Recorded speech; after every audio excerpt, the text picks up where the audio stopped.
ISL কে জিতবে, এই প্রথমবার তা নির্ধারিত হতে চলেছে ডার্বিতে।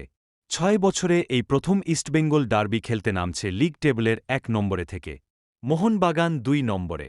রবিবার রাতেই স্পষ্ট হয়ে যাবে, অবশেষে আইএসএলে মশাল জ্বলবে নাকি সেই পালতোলা নৌকোই দেখা যাক। অস্কারের টিম মাঠে নামার আগে সামান্য সুবিধেজনক জায়গায়।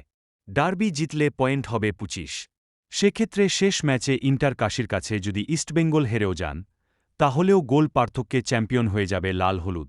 আর মোহনবাগান যদি ডার্বি জেতে, তাহলে তারাও দারুণ জায়গায় চলে যাবে। শেষ ম্যাচে স্পোর্টিং দিল্লির সঙ্গে ড্র করলেই চ্যাম্পিয়ন। আর যদি ডার্বি ড্র হয়, তাহলে তাকিয়ে থাকতে হবে শেষ ম্যাচ পর্যন্ত। মোহনবাগানের শেষ কিছু ম্যাচে খুব বাজে পারফরম্যান্স।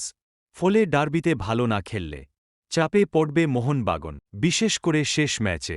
কোচহীন নড়বড়ে ইন্টার কাশির বিরুদ্ধে ড্র করেছিল জেমি দিমিরা। রীতিমতো বাগান সমর্থকরা আতঙ্কিত। সেদিক থেকে ইস্টবেঙ্গল অনেকটাই ছন্দে। কোচ অস্কারও চাইবেন ডার্বি জিতে অনেক কিছুর জবাব দিতে। বাংলায় সরকার বদলের পরে প্রথম বড় ম্যাচ পরিবর্তনের জমানায় আইএসএল ট্রফি গঙ্গাপাড়ের কোন ক্লাবকে বেছে নেয়, তার কাউন্টডাউন কিন্তু শুরু হয়ে গিয়েছে। এই ডার্বি ম্যাচে যে দল আগে গোল পাবে, তারাই অ্যাডভান্টেজে থাকবে। আপাতত ঠিক হয়েছে ২১ মে আইএসএলের ফাইনাল দিন। একই দিনে কলকাতায় খেলতে নামবে ইস্টবেঙ্গল মোহনবাগান। সন্ধে ৭:৩০টায় কিশোরভারতী স্টেডিয়ামে ইস্টবেঙ্গল খেলতে নামবে ইন্টার কাশির বিরুদ্ধে। একই সময়ে মোহনবাগান খেলতে নামবে যুবভারতীতে এসসি দিল্লির বিরুদ্ধে।